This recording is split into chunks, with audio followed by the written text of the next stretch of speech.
আসসালামু আলাইকুম রহমতুল্লাহি ওবরাকাতুহু।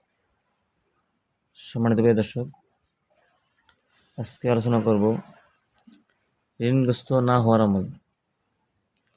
অর্থাৎ এই আমলটি করলে আপনার জীবনে আপনি কখনো ঋণগ্রস্ত হবেন না। এই আমলটি করার কারণে আল্লাহ রাব্বুল আলামিন আপনাকে ঋণ থেকে মুক্ত রাখবেন ইনশাআল্লাহ। আমলটি হইল, এখানে একটা ফজিলত দেওয়া আছে যে ব্যক্তি এই আমলটি করবে সে কখনো ঋণগ্রস্ত হবে না। আল্লাহ তাআলা তার গায়েবী খাজানা থেকে তার ঋণ আদায় করে দিবেন। সুবহানাল্লাহ। তো আমলটা প্রতিদিন জোহরি নামাজের পর 100 বার পড়বেন। প্রতিদিন জোহরি নামাজের পর 100 বার এই আমলটা করবেন। আমলটা হইল, আল্লাহুম্মা সাল্লি আলা মুহাম্মাদিন ওয়া আলা আলিহি ওয়া বারিক ওয়া সাল্লিম।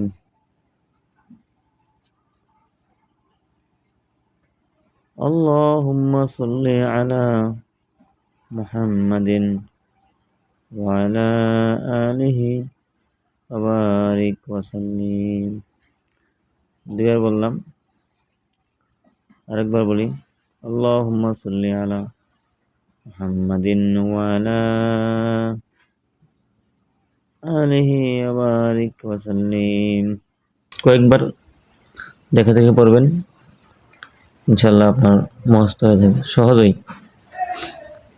মোবাইলের স্ক্রিনের মধ্যে এই মনে করেন যে মোবাইলে আপনি দেখার সময় এইটুকু জায়গা নিয়ে একটা স্ক্রিনশট দিবেন।